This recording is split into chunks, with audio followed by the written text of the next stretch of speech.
There's this thing, a phenomenon really, called the Mandela effect. This lady, Fiona Broome, coined the phrase back in 2010, and it's some batshit crazy stuff, let me tell you what. See, Fiona Broome swears up, down, and sideways that Nelson Mandela died sometime back in the 1980s while imprisoned in South Africa. And she's not alone. She and a whole slew of other people claim to remember details about Mandela's funeral, including alleged CNN news coverage and even a scuffle over publishing rights involving Mandela's widow, Winnie. But here's the wonky thing. None of that happened. None of it. Zero. Mandela was freed from prison in February of 1990, went on to serve as president of South Africa from 94 to 99, and didn't pass away until 2013. So Ms. Broome is wrong. They're all wrong. Every last one of the thousands of people who remember Mandela's prison death, wrong, wrong, wrong. It's a fact. Yet these folks insist that it isn't. They insist that Nelson Mandela died in the 1980s. They hold on to it like a religious creed, which is both fascinating and bizarre. And stranger still, more people are remembering these sequences of events all the time. It's like a disease spreading around the internet, infecting minds and memories. And thus, the Mandela effect was born. Or maybe discovered. Now this would be weird enough, except there are other similar instances. Lots of them. There are loads of people who believe in the existence of a 1990s movie called Shazam, where Sinbad plays a genie. Except that doesn't exist either. There's no film footage, no studio invoices, and there's always a paper trail, no reviews, and Sinbad's gone on the record stating unequivocally that it never happened. Period. The end. That's not the end, because people still believe, despite all the evidence to the contrary, that it happened. And they can't seem to get the notion out of their collective heads. And then there's the Berenstain Bears, or was it the Berenstein Bears controversy? And Bill Graham's televised funeral, even though he's still alive in 2017. What about Curious George, tail or no tail? Or Jif Peanut Butter versus Jiffy Peanut Butter? Hint, it's always and forever been Jif. There's an enormous Reddit forum entirely dedicated to the Mandela effect with more topics and more examples if you're interested in seeing the weirdness of the internet in all its glory. Now, some experts say the Mandela effect is a mass delusion, a false memory somehow contracted by thousands of people all at once, a type of collective misremembering. But there are other theories too. Some people claim the Mandela effect is the evidence of time travel. No joke, they believe someone from the future went back and altered the past, creating these odd little ripples in time. Maybe someone saved Mandela, causing the Berensteins to be replaced by their doppelgangers, the Berenstains, and poor Curious George ends up losing his tail. Shwick! Gone. It's the butterfly effect played out in the minutiae of life, just these little innocuous tweaks here and there. Maybe that's it. Maybe not. Ms. Broome, well, she claims the Mandela effect is the result of parallel universes, one slightly off-kilter from our own interacting, rubbing shoulders while passing in the hallways of the cosmos, or maybe slamming together in the subatomic level. Personally, that's the way I lean, but what the hell do I know? I'm not an expert, I've never gone to college, and I work at a crappy security booth making minimum wage. Okay, so if I'm not some diploma-wielding expert, why do I bring this all up? I'll tell you why, because I've experienced the Mandela effect too. It's not some big internet-breaking meme like the Berenstain Bears or Sinbad the Not Genie. It's smaller, more specific, more intimate.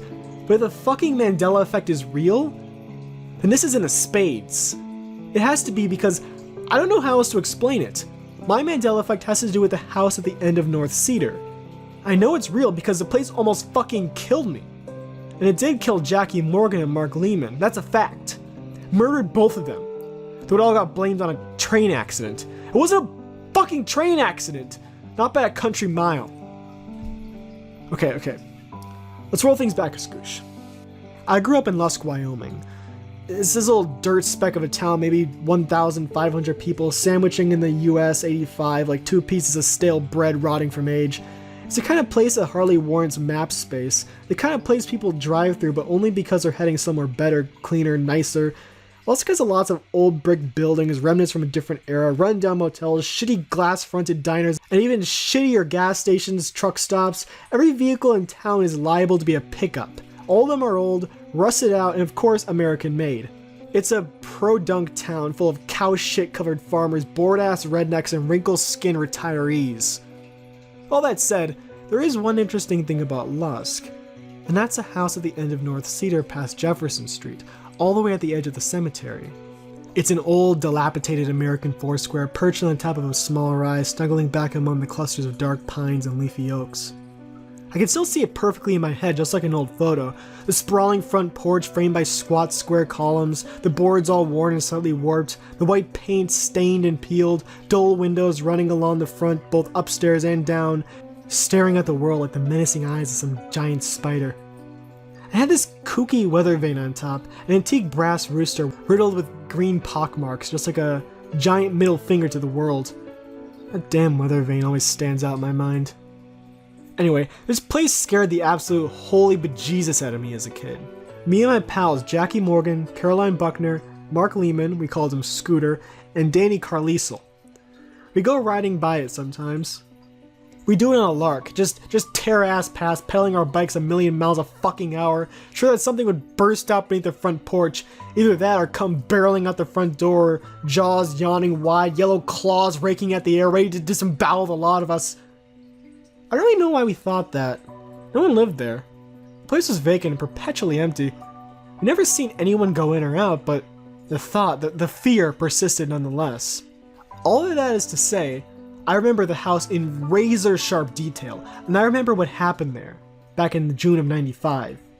And it did happen, God's honest truth. It was the second week of summer break when we went in for the first time, and for the last, I suppose. We were having a sleepover, a camping trip technically, at Caroline Buckner's place, which was off of 4th and Holly by the elementary school. It's weird thinking back to that. I mean, we were all 14 except Danny, who was 15. Held it back a year because he was a fucking retard. We were still doing co-ed sleepovers. That's the mid-90s for you. None of our parents cared about jack shit as long as there's a modicum of supervision, and technically, Caroline's dad was there. In reality, Caroline's dad was a full-blown alcoholic who was a blackout drunk 95% of the day, and we were on our own. We could have been running trains back there and the jackass wouldn't have noticed. I mean, we didn't, because Caroline was basically one of the guys, but we totally could have. What we did do, though, was steal a bottle of vodka. It's fuzzy in my head, but I'm pretty sure it was Crown Rousset, and got shitty drunk around a big old campfire. The booze tasted like paint there mixed with nail polish remover, but I remember drinking the holy living crap out of it anyways. Burned my throat going down and left my eyes watering like I sliced a whole bag of onions. But I took slug after slug like a champ. All of us did. We stood around smoking stale reds, also stolen, bathing in the drifting cloud of blue-gray smoke while we cracked jokes and told ghost stories in the flickering firelight. Some of the stories were classic urban legend fare. The clown statue, Bloody Mary, the hook, oldies but goodies. Scooter had told a couple stories from the book, Scary Stories to Tell in the Dark. I still remember Wonderful Sausage and The Red Dot, and Scooter was a hell of a storyteller. He had a real knack for it. He knew exactly how to pace things, how to hit all the cues just right and string you along like some gullible sucker at a used car lot. He did this thing where he'd drop his voice real low, so you'd have to crane your neck into here. And then boom! An explosion of noise or a clap of his hands, and suddenly you're on a one-way trip straight to Scare City. Those stories were all bullshit, and we knew it. Even in the dark, alone with the Wyoming wilderness at our backs, we weren't scared. Not really. Not until Jackie told us his story about the house at the end of North Cedar. "I've got a story," he'd said. His brown eyes downcast, his shoulders slumped, his mousy body curled in on itself while he smoked. He'd gone in not so long ago. He decided to check it out after he heard some seniors in Niobrara County talking about how there's all kinds of booze and cigarettes stockpiled in the basement like rations squirreled away for the fucking apocalypse. Loads and loads of old whiskey and homemade moonshine. Good stuff, not like the swill we were drinking that night. So Jackie went, broke in through the back door, and trekked down to the gloomy basement all by his lonesome. There hadn't been any liquor waiting for him down there. Nope. Instead, there'd been a hole in the wall, and beneath the basement stairs by the water heater. Inside that hole, there'd been a man. Or maybe not a man. Jackie seemed unclear about that. He wore old rags, this creep. Layers and layers of heavily stained coats and dirt-caked jeans. He looked like the most down-and-out hobo Jackie had ever laid eyes on. And if that weren't enough weirdness, He wore pelts too, all stitched together like a cape, rabbit skin stained with old blood and gore, bits of antler and yellowed bone attached on with leather straps. His skin was ashy, Jackie said, and withered like a worm left out in the sun. At first, Jackie had genuinely thought the guy was dead, laying in that hole in the wall unmoving and stiff as an old board. But when Jackie backed away, making for the stairs like any rational human being would, the guy shot right up, his eyes wide, back arched, and arms rigid. Jackie wasn't an idiot, so he didn't wait around to bullshit with the weirdo. Nope, no way. He bolted for the stairs like an Olympic track star, legs pumping as fast as they'd carry him. He was most of the way up when the pounding started. Thump, thump, thump, thump, thump, a pair of fists beating furiously against the underside of the wooden steps. When Jackie got to the top of the stairs, he faltered. Run, his mind clamored at him. Run and don't ever look back. But he did look back. It was a compulsion too strong to resist, a bit like watching an oncoming car accident. You know it's gonna be fucked, but you just can't seem to look away. Well, Jackie looked. Just a quick gander over one shoulder, and honestly, I can't blame him. How often have I slogged up the stairs late at night, but then paused to look back down, to reassure myself some snarling beast isn't tearing after me? It's instinct. Nature. The man, loaded down with pelts, waited at the landing, one skeletal finger upthrust in accusation. Jackie lingered, fascinated and horrified in equal parts, his legs suddenly unwilling to cooperate or carry him any further. The man thing canted his head to one side, rheumy eyes squinting, and opened his mouth. At first there were no words, just this long building screech like a bag full of cats stuck in a cement mixer. Jackie's words, not mine. It was a sound no human could ever make. Still, Jackie stood transfixed, watching. That screech, it built and built, rising in a terrible crescendo, slowly morphing into actual words. Let me in. Let me in. Let me in. Let me in.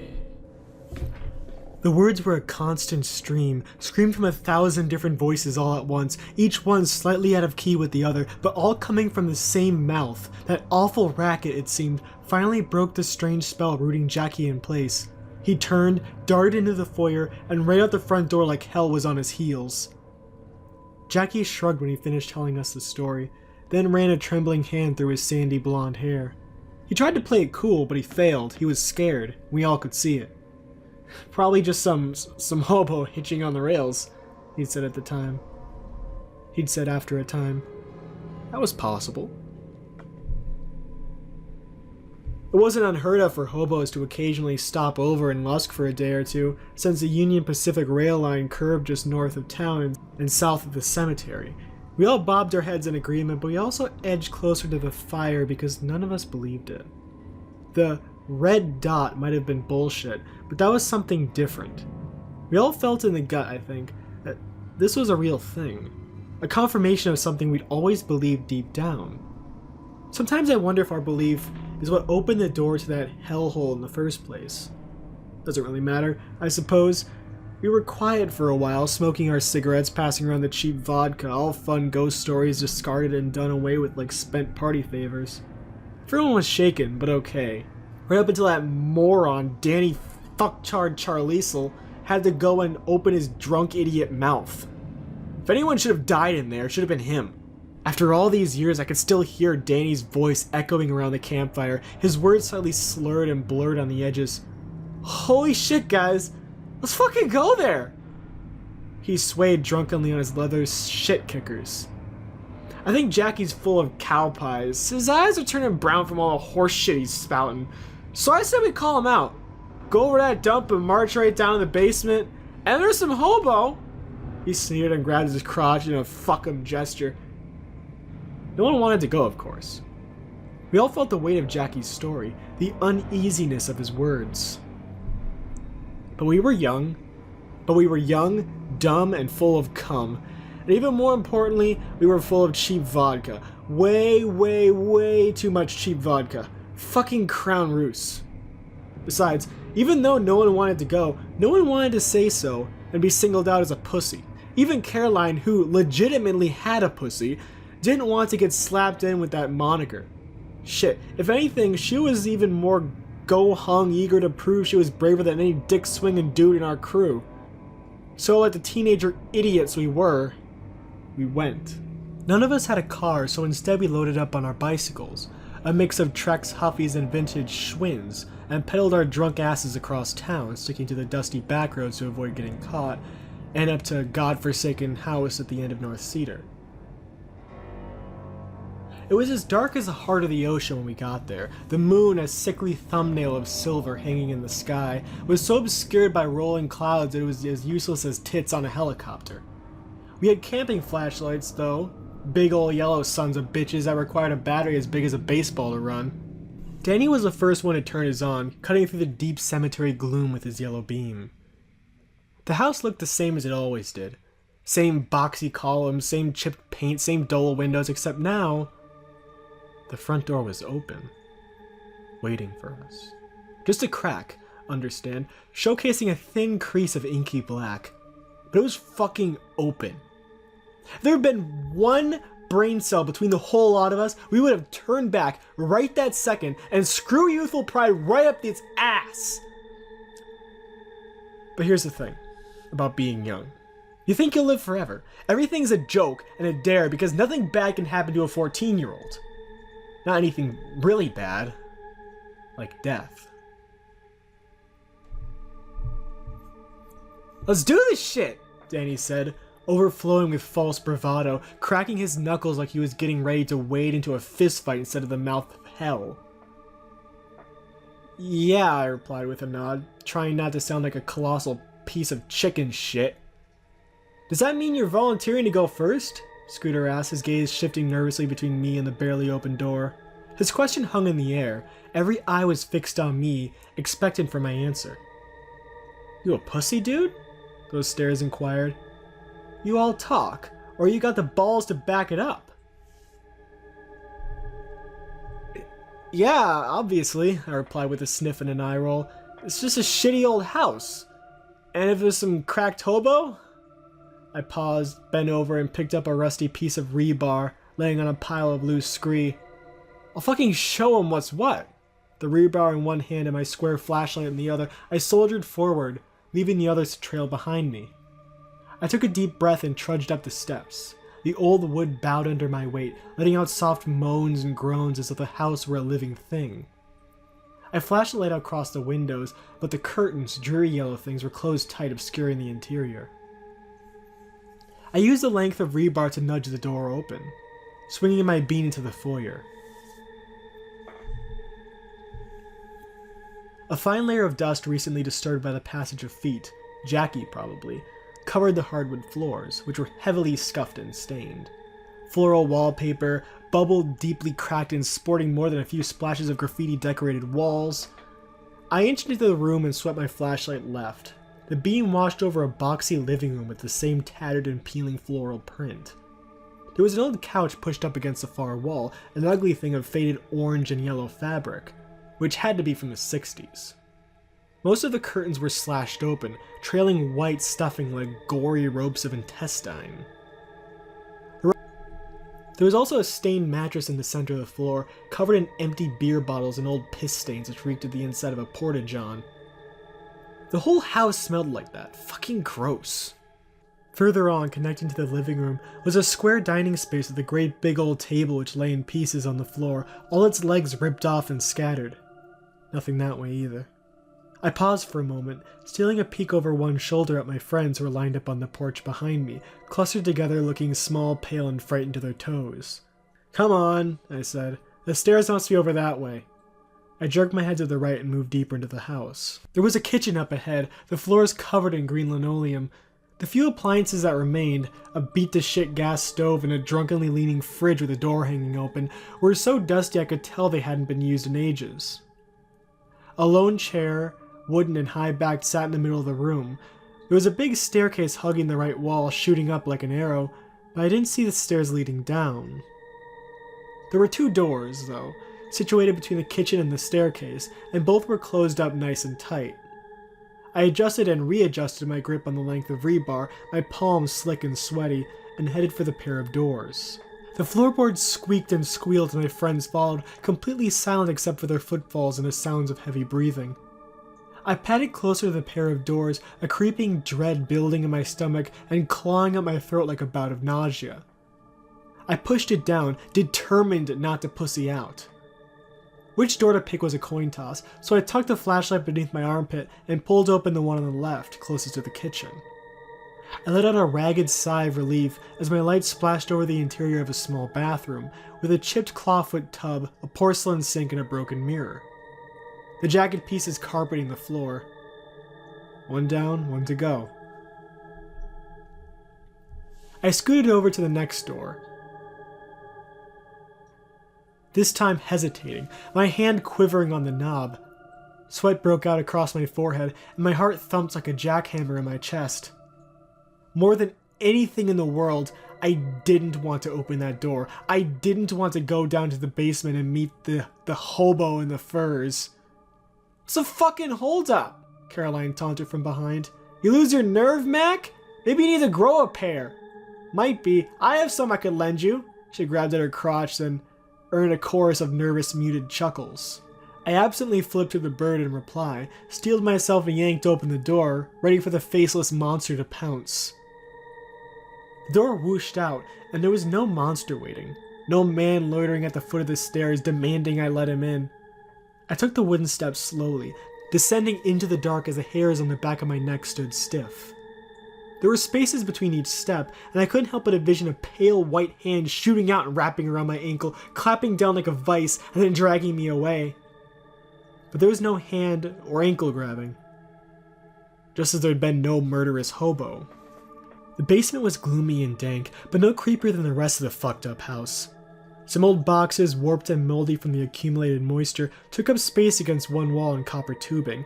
Littered with spiderwebs decorated the ceiling. There was a rusted pot-bellied furnace, complete with the actual door for feeding in wood in the left corner. Metal ductwork poked up from the furnace like gnarled fingers disappearing into the ceiling. Beneath the stairs was a water heater. And just as Jackie said, there was a jagged hole in the concrete next to it. An artificial cave, 6 feet high and 4 or 5 feet deep. Tucked inside was a pallet made of old blankets, but no bum. There was, however, liquor. A shit ton of bottles, some plastic, others glass, wine, whiskey, vodka, schnapps, good stuff, too. Though no smokes. Holy shit, Danny said, spotting the treasure trove. We hit the motherfucking pay dirt here! The others whooped and hollered, clapped each other on the shoulders in congratulations, the fear banished, replaced by adrenaline and greed. Jackie didn't look relieved, though. He looked even more anxious. Well, let's get the real party started, Scooter said, shoving past me into the hole, pulling free a full bottle of Goldenschlager. He held it up, giving it a swirl, the flecks of gold dancing and weaving in the beam of my flashlight. We'd been drinking for maybe an hour when we heard a clunk, clunk, clang of something scraping and rooting around.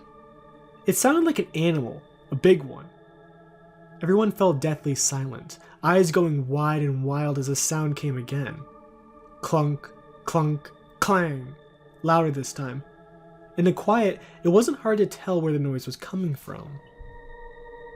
The pot-bellied furnace in the corner. Everyone scrambled to their feet, beating a hasty retreat for the stairs as the sound grew louder and more persistent. Jackie was the first one up the stairs, his shoes thudding on the wood, followed by Caroline, Scooter, Danny, and me, bringing up the rear. Everyone froze, though, as the handle on furnace firewood hatch screeched open, and the metal door swung outward with a rusty groan. My hands trembled, flashlight wavering, rebar twitching as I stared at the square of a pitch black, hardly large enough to accommodate a small child, in the center of the furnace. There was nothing there, though, and for a second I almost chalked it up to coincidence. Maybe some sort of critter had gotten in, like a possum or a large squirrel. But then a pallid face, completely bald, maggot white, and deeply creased like old boot leather, appeared in the opening. A crude set of symbols were carved across its forehead. The wounds were still red and puffy. After all these years, I could still see those damn symbols clear as day, like it's tattooed on my brain or something. The breath caught in my throat as I thought I might vomit as the thing stared at me with milky pink eyes. I would have said it was blind. How could it not be? But then it winked at me, as though reading my thoughts, and offered me a sly, lopsided smile. Its pencil-thin lips pulled back, revealing a mouthful of nubby, black teeth-like pieces of broken glass. A tongue, chalky and white, slipped free, running around the edges of its too wide mouth. Then, the creature, and I was sure as shit it was a creature and not a man, pulled itself from the furnace in the herky-jerky motions of bad stop-motion animation. Spidery hands tipped with dirt-caked nails came first, attached to overlong arms as it wriggled and wormed its torso free. Its arms were bulky, as though it were wearing a jacket after jacket, but it didn't take long to notice the coats were moving, shifting. I gagged. Not coats, though that was an easy mistake to make at a glance. Flies. Millions of the black-bodied things, and over the top of those were the pelts. Rough-cut garments crudely stitched together into a tattered cloak of fluttering trophies. There were patches of pale pink flesh, almost like dried, uncured pigskin, woven into that grotesque mantle.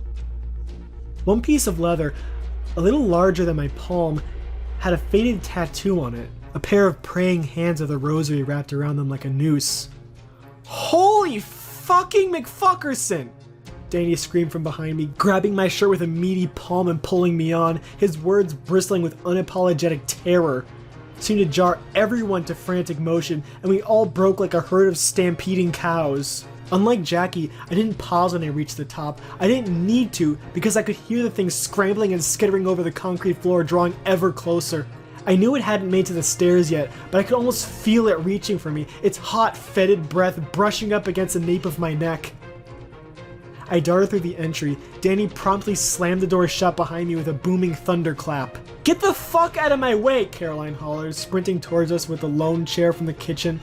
I shuffled back, head reeling from what I just witnessed, and she crammed the chair up beneath the doorknob, and not a moment too soon.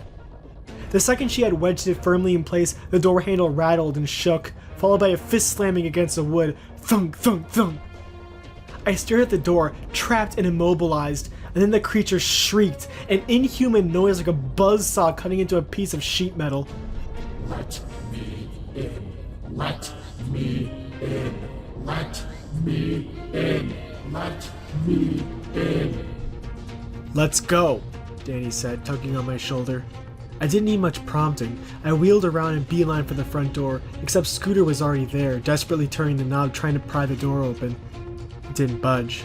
Not an inch. "The windows," I said, my voice oddly calm and detached. "Bust 'em out."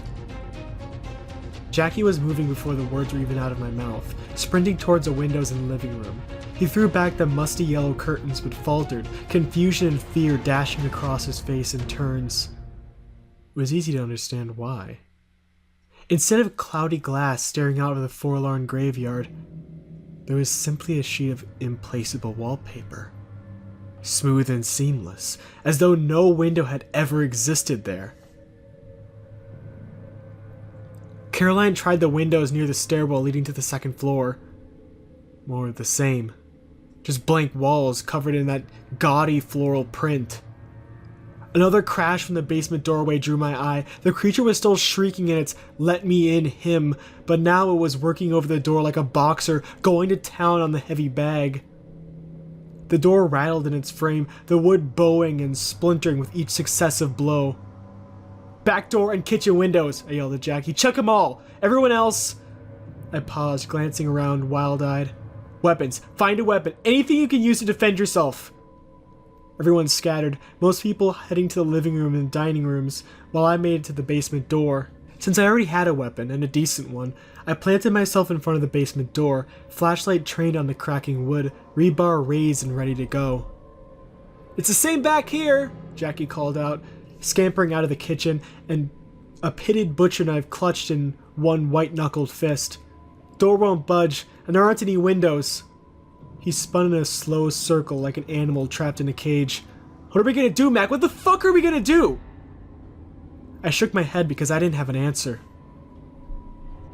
The others appeared a few seconds later, clutching an assortment of wooden table legs from the dining room and busted beer bottles from the piss-stained mattress in the living room. "Alright, back door's fucked too," I said, never taking my eyes off the basement stairwell. "Only way left to go is up." "You fucking high?" Danny hissed. "Why would we go up? There's 5 of us and 1 of him. We got weapons. Let's just bust this son of a bitch up." "Shut the fuck up, Danny," I yelled, rounding on him. This thing isn't human, you fucktard. It's a monster, a demon or some shit. I don't know. And you don't even get us here because you're the reason why we're here. Let's fucking go there. Jackie's full of cowboys. This is all your fault, jackass. Now shut your mouth and get upstairs. Maybe the window will work up there, and if not, well, maybe there's a way we can get on the roof. Jackie and Caroline went without hesitation, but Danny and Scooter lingered, heading over to the living room, preparing to take a stand. "Don't be morons," I said. Backtracking for the staircase, happy as a pig in shit to get away from that screeching, let me in," playing on repeat like a broken record. I was a few feet from the staircase when the basement door exploded outwards, chunks of wood flipping through the air like shrapnel. The thing from the basement didn't waste a second. No, it scuttled out on all fours like an overgrown human-faced fly. "Mr. Flysuit," I thought deliriously. "Let's get this fucker!" Danny screamed, charging in, a broken table leg upraised like a medieval mace with his flashlight being bobbed and weaved.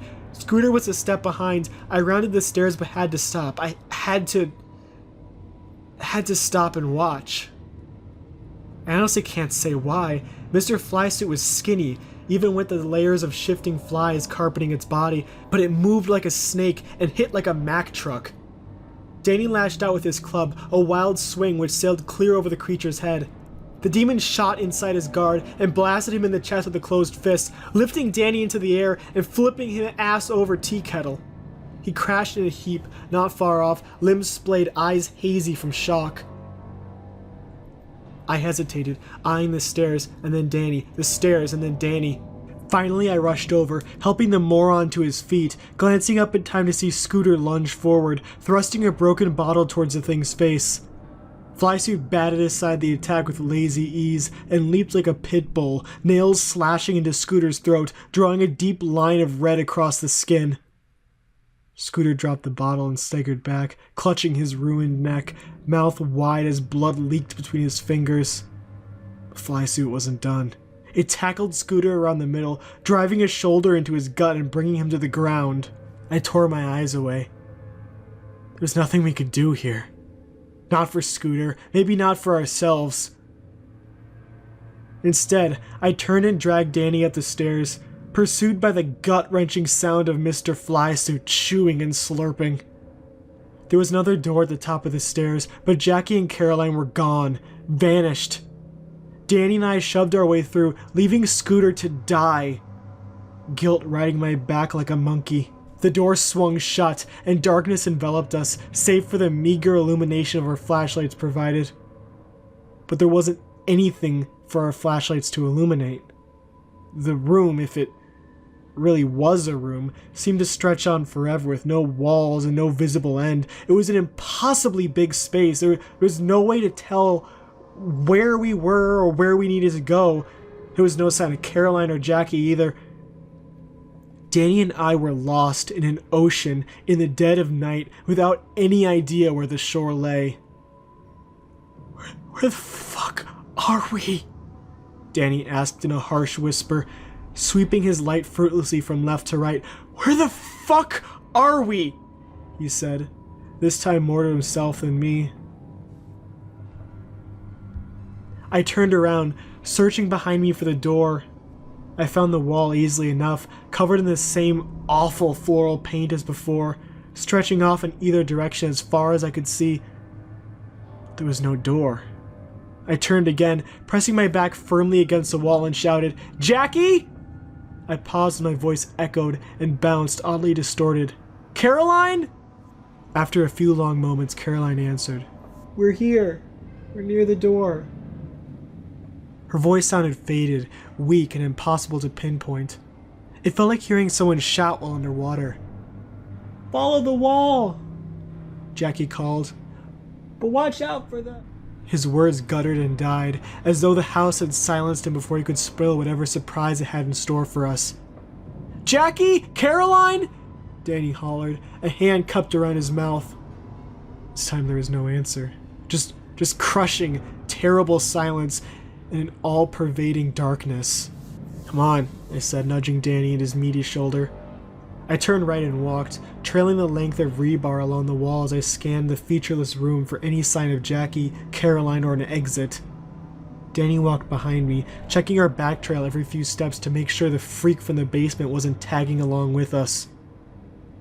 I didn't see anything, but I felt eyes on my back the whole while, as if someone, or lots of someones, were watching us from just outside the range of my flashlight. We walked for a long time, 10 minutes maybe, when my flashlight finally flashed over something up ahead. A corner with another long wall angling off to the left. Instead of celebrating at the find though, I skittered to a stop. Danny ran into me from behind. "What the fuck?" he started. His words cut short as his gaze landed on the boy standing ahead, head bowed facing the corner like a toddler in timeout. He was a dusky-skinned black kid, maybe 5, in thoroughly stained blue pajamas. The cuffs were ripped and frayed. I crept away on silent feet, driven by instinct, but stopped again when I heard the rustle of movement coming from behind me.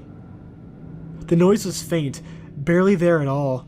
The scuttle and scrape of nails on the floor, and the distant drone of flies. The kid in the corner seemed to hear the sound too, and turned his head towards us, the rest of his body stiff and unmoving. A scream built in my chest, but caught up in my throat like a piece of popcorn, and all that came out was a weak, hollow squeak. The boy had no face. It was like someone had used a giant ice cream scoop to hollow out his entire skull, leaving only a sliver of chin and an edge of his forehead as a reminder of what had once been there. There was no blood, gore, or bone though, and no strings of gray brain matter. No, just a hollow cavity filled with inky shadow. The little kid lifted a finger, placing it where his mouth should have been. "Shh," he hissed, despite not having a mouth. "He comes." The scuttling intensified, the scritch drawing closer as a buzzing built. "And we will all be punished." Then the boy simply turned back to the wall, resuming his self-imposed timeout. "Fuck this shit," Danny said, shaking his head like he was refusing to believe his eyes. "We gotta go, Mac. We gotta go." He spun, not waiting for me to reply, and bolted away from the wall, running headlong into the distance and not caring, anything to get away from the creepy-ass kid without a face. I hesitated for only a heartbeat before taking off too, training my flashlight on Danny as we ran. This was dumb, I knew. We should have tried to skirt around the boy and follow the wall, but I couldn't stomach the thought of being stuck in here alone. I saw nothing as I ran, just choking blackness and scuffed hardwood floors underfoot, but I heard the constant scritch of nails on wood the whole way. Eventually, a wooden door, the frame covered in jagged green script, pulsing with cancerous light, materialized out of the dark. Aside from the strange runes running along the frame, the door looked identical to the one we'd entered the room through. Except there were no walls around it. It just stood free, unsupported like an ancient Egyptian obelisk. I slowed my mad dash and circled it slowly, carefully running my fingers over the surface as I walked. It vibrated subtly beneath my digits, but didn't seem to lead anywhere. How could it? When I tried the knob though, it turned easily in my hand, swinging open, spilling a pool of dirty purple light across the floor. What the fuck is this place? I thought before hustling through, eager to leave the black room behind. The odd door deposited Danny and me into a new room, except it wasn't a room at all. It was a fucking forest is what it was. The ground a sea of lush green grass, the landscapes peppered with towering oaks, old-growth pines, and broad-leaved sycamores, and like everything else in the place, the forest wasn't natural. The trees were wrong, for one. The leaves and pine needles were all varying shades of red. The tree trunks were twisted things that looked like human bodies, but distorted and broken, with faces protruding out, each permanently locked in a rictus of suffering. High above, a bloated purple moon hung in a cloudless sky like a rotten plum. Strangest of all, though, were the doors. More freestanding doors, haphazardly strewn among the trees. Each door was nearly identical, thick woods, scrolling runes, and a square window in the center, but each peered out on a different destination. I saw a few towns, podunk places not different from Lusk, and a handful of big cities with yawning skyscrapers of steel and glass, but there were other places too. Fantastical, impossible places where the air burned, where islands floated unsupported in the sky, where creatures made of discarded branches, rotten vines, sludgy mud, and bits of bone milled about in deep shadow. None of those doors were ours, I knew. They might open for others, but not for us. There was only one door for us, one door that would lead back to Lusk, and that was the one we needed to find. "Let's go," I said to Danny. "We need to find Jackie and Caroline if we can, either that or the way out." "If there is a way out," I finished weakly. "Yeah," he mumbled, softly wheeling about, eyes wide as saucers. We walked for so long I lost track of time. I was on the verge of giving up, sitting down, leaning back against one of the distorted body trees and closing my eyes for a while. And then Danny gave out a hoot of joy, pumping a fist in the air. Jackie and Caroline emerged from a thick cluster of pines not far ahead, stumbling around drunkenly, their faces pale, their movements languid. Even at a glance I could tell they were exhausted to the bone. But they looked up at the sound of Danny's cry, huge smiles breaking across their faces almost in unison. Those smiles slipped though, falling by the wayside as they caught sight of something behind us. A creeping dread spread through me like a fever, and I was suddenly sure the man with flies was behind us, silently creeping through the grass on all fours, ready to pounce, to maim, to kill. A cold sweat broke out along my forehead and trickled down my back. I clenched down on the spit of rebar and spun, lips pulled back in a snarl, but instead of Mr. Flysuit, though, was the front door to the house at the north end of Cedar Point. And not just the door, the whole foyer, the floral-clad walls grew right up out of the ground as if they were a natural part of the landscape. Except now, a single phrase was gouged into the drywall over and over again. "Let me out." The ragged edges of the lettering, combined with the smears of dried brown, made me think those marks had been made by hand, carved out with desperate, bloody fingers. I glanced down and noticed the floorboards were back too, bending and bleeding seamlessly into the grass behind me. It was impossible to pinpoint where one ended and the other began. "We never should have come here," Jackie said in his normally mousy voice, certain and somber. "This is my fault. I knew it wasn't a hobo, but I told the story anyways. I started this." He clenched his jaw and marched forward, slipping between Danny and me and right up to the door. He extended a hand but hesitated, just inches away from the knob, unsure. Thinking back, it's almost like he knew what was coming, even though that's impossible. He nodded his head, and then, as accepting his fate, clasped the knob, giving it a sharp turn. This time, the door swung inward with a squeal, revealing the grassy rise and a cemetery beyond. Flysuit was also standing there, crouching low to the ground, its lips pulled back, revealing its broken glass teeth. It shot forward, jabbing its talented fingers into Jackie's gut, plunging in and out over and over again like a pair of meaty pistons. Jackie stumbled back, dropping his table leg club, groping at his stomach with frothy crimson gurgling between lips. His heel caught on a rock protruding from the ground and he went down like a load of bricks. Flysuit attacked like a shark with a nose full of blood, scrambling onto Jackie, driving its bony knees into its ruined gut, clamping its jaws around his throat while flies poured into Jackie's open mouth, their writhing bodies choking off his cries. Caroline, Danny, and I had two options at that moment. Attack the thing murdering our friend, or run. Fight or flight, distilled down to its most basic form. Danny chose first, shoving past me as he lumbered for the door, terror in his eyes and Jackie already forgotten. I wish I could have said I'd done something different than that I'd been braver, better. I wasn't. I hooked an arm around Caroline, frozen in place with indecision, and bolted. I glanced back one last time as I cleared the front porch, and though it's hard to be certain, I could have sworn Flysuit loitered in the doorway, and behind him was a new sapling sprouting up from the center of Jackie's sunken chest. I don't remember how we got back to Caroline's. None of us did. We all woke up the next morning as the sun crept up over the horizon, shooting golden fingers into the pale blue sky. It almost felt like everything from the night before had just been a terrible nightmare, brought on by a combination of too much alcohol and too many cheesy campfire horror stories. Except we were 2 people short. Scooter and Jackie were gone, their bikes nowhere to be seen. A farmer, a fellow by the name of Leslie Hawthorne from Manville, found their bodies later that day over by the tracks. Hit by a freight train and then picked over by a pack of coyotes.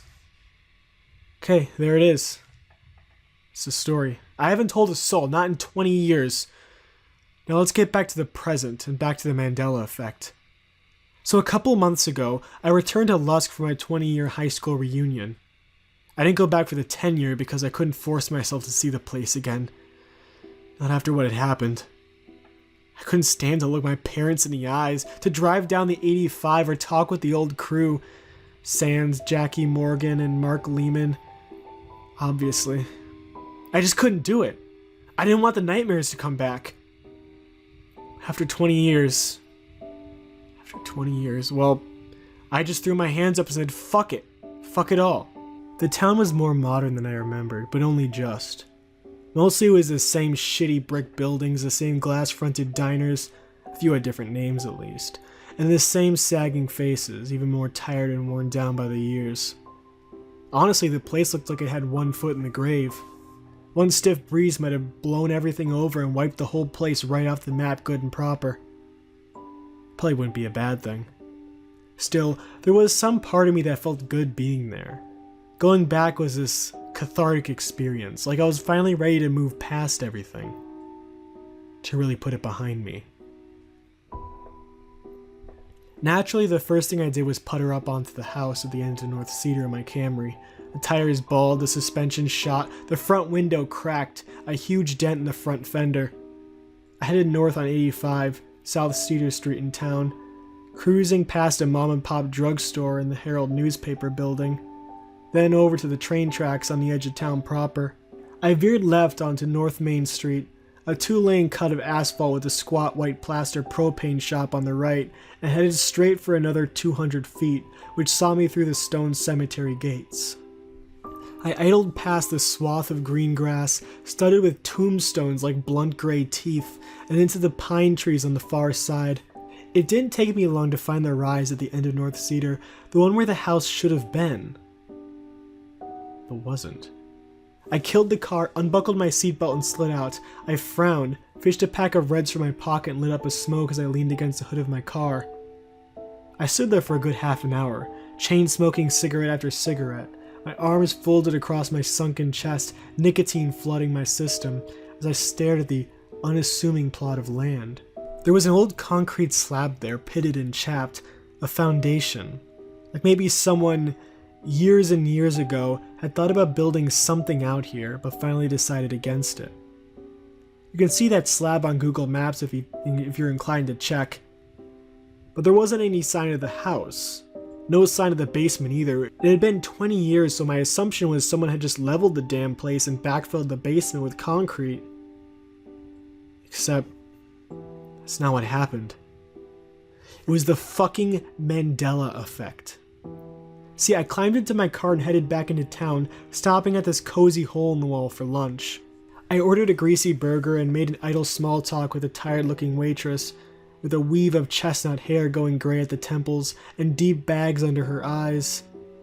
Eventually, I asked her about the house at the end of North Cedar, the one past Jefferson Street by the cemetery. She'd been in Lusk almost about as long as I'd been away, but she'd never heard of the place. Not once. Not even as part of some scary local urban legend. I smiled, thanked her, and finished my meal in peace. After that, I made a pit stop at the gas station. Asked a pudgy kid of maybe 19 about the house. Same question. Same answer. The Herald newspaper was open, so I stopped there next. James Mackerson, a beanpole with a basset hound face who'd run the Herald even when I'd been a kid, was tooling around the office. The guy had to be in his early 70s, but he was still working hard and looking pretty damn spry for such an old fella. He didn't remember me, not that I offered my name, but even more disconcerting, he didn't remember the house. He insisted no such place had ever existed, just that stone pad laid out in the 1940s by a pair of brothers named the McLeans. No one remembered. No one except Caroline Buckner. Jackie and Scooter were dead, and Danny was long gone in prison from what I could find, but Caroline was at the reunion. She hadn't aged well. Her body had gone soft and flabby, her hair prematurely gray, not that I was in a position to cast stones. I looked like a giant bag full of soggy dicks. Still, I knew it was her in an instant. I could tell by her steely blue eyes and the lines of her jaw, and one look at her told me all I needed to know. She remembered, all right. The way she tensed up when she saw me, the wild, panicked look in her gaze, followed by a wave of guilt sprinted across her features. I didn't need to ask because the memories were carved into her flesh like old scars. I did ask, though, because I'd come from Milwaukee for this, and I needed to be sure. Needed it more than I've ever needed anything else. Our conversation was brief. Neither of us could stomach talking about what had happened in the house, I think, but she remembered, and maybe even more importantly, she'd also given me a few names. People like us who knew about the house too. Brian Wilkerson, this guy a couple of years older than us, who went to Niobrara County High. James Burakoff, a soccer mom from Manville who dated this high school buddy of mine, Chad Jenkins. Not a lot of people, but enough people to reinforce that I wasn't batshit bonkers. The motherfucking Mandela effect, am I right? I mean, I know this place is real. I'm not crazy. And Mr. Flysuit, I know he's real too. Know it as sure as I know the sky is blue. Him, I still see. Not always, not even often, but sometimes. In a pocket of deep shadow, or just as a blur out of the corner of my eye, sometimes. There's a flash of him in my mirror or my computer screen late at night. I see his face, distorted and indistinct, mouthing the words, "Let me in, let me in, let me in." But he's already got his hooks in me. Not enough to break through from wherever the fuck it is he lives, but enough to give me a glimpse of him. From whenever our universes rub shoulders from time to time. I wonder sometimes if there are others like me out there. Other people with their own versions of the house at the end of North Cedar. Haunted places that don't exist. Not in this version of reality anyways. But maybe in some other place and time. In some other world, remembered only by a few. There's gotta be, right? There were a shit load of doors in that weird forest, and all of those trees twisted and oddly human. Had those all been people once, like Jackie? When I say it out loud, it sounds crazy as fuck. Totally impossible. If thousands of people remember Mandela dying, however, even though that never happened, then why not this? But then I think it's probably just a whole bunch of bullshit, a terrible half-remembered nightmare concocted to make sense of losing two friends. Probably Jack and Scooter did get hit by a train while drunk. Maybe coyotes picked over their bodies. Maybe. Some part of me hopes so, because the other alternative is too fucking scary to get my head around. And probably not for the reason you're thinking. Sure, what actually happened is traumatizing as shit, that goes without saying, but I'm really worried about is that someday down the road, he might come back for me. Because here's the thing, it seemed that once the Mandela effect takes root in the collective's hive mind of humanity, more and more people begin to remember. It's like catching a mental cold, a virus passed down through belief, imagination, and memory, and more people who remember, who believe, the more real it becomes. And maybe that's not such a big deal with little things like Shazam or Curious George's tale. But what about the monster that lived in that house at the end of North Cedar Street? Will that collective belief spawn more houses and more windows for Mr. Flysuit to gaze through? And if it does, how long before someone slips up and lets him through for good? How long before he finds a way to let himself into my home for good? Or into yours?